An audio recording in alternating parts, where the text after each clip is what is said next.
گیانبازیەکەی شەید ڤیان هەمومان ئەزانین ئەمڕۆکە یادی 14هەمین ساڵی شەید ڤیانە.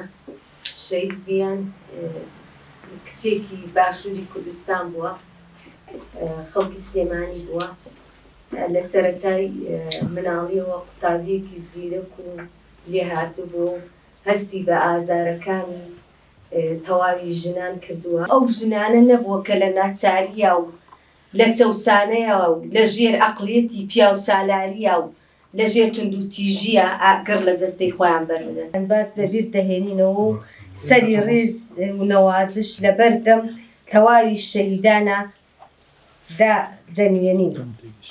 ئێمەی گەلی کورد و ژنانیش بە هۆکاری داگیرکاری و بەڕێوەبردننی کۆیلایەتی و لەسەرمان بەردەوام زۆرترین دەردەست تێکۆشانی هەڤاڵ ڤیان لە هەموو کەسێک زیاتر هەستی بە پیلانگێڕی نێودەوڵەتی کرد، لە هەموو کەس زیاتر پێویستی بە ڕۆحی خۆی ئەو تەواوی کۆمەلگای نەڕایەتی تەواوی بەشداریکردن لە پلانگێڕیە ڕزوا و شەرمەزار کرد.